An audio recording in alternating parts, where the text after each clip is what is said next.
أعوذ بالله من الشيطان الرجيم. بسم الله الرحمن الرحيم.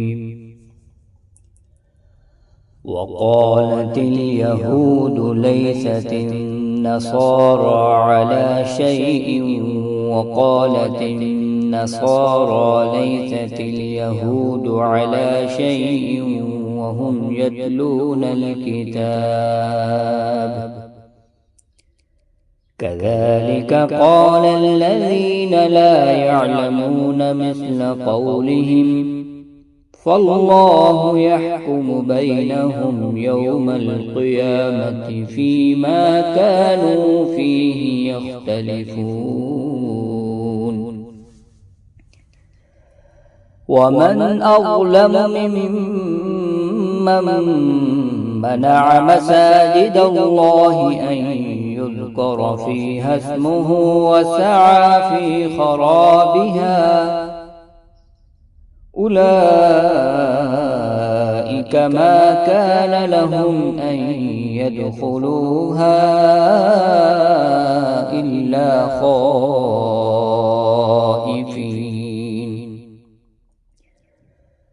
لهم في الدنيا خزي ولهم في الآخرة عذاب عظيم.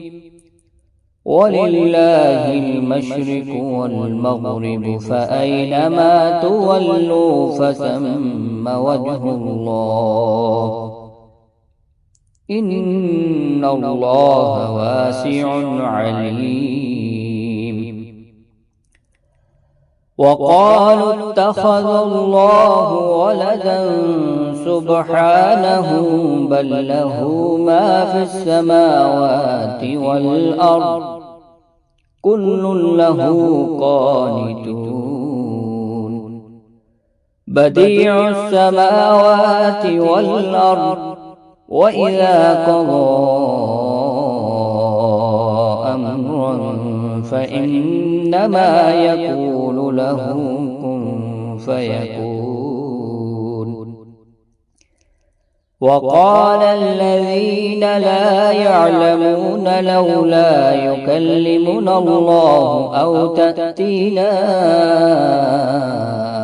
آية كذلك قال الذين من قبلهم مثل قولهم تشابهت قلوبهم قد بينا الآيات لقوم يوقنون.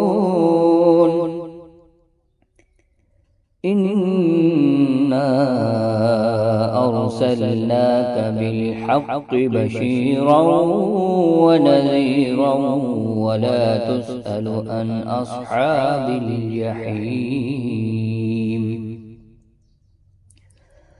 ولن ترضى عنك اليهود ولا النصارى حتى تتبع ملتهم قل إن هدى الله هو الهدى ولئن اتبعت أهواءهم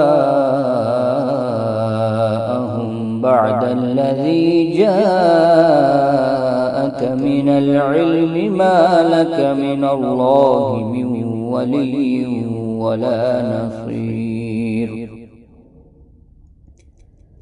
الذين آتيناهم الكتاب يتلونه حق تلاوته أولئك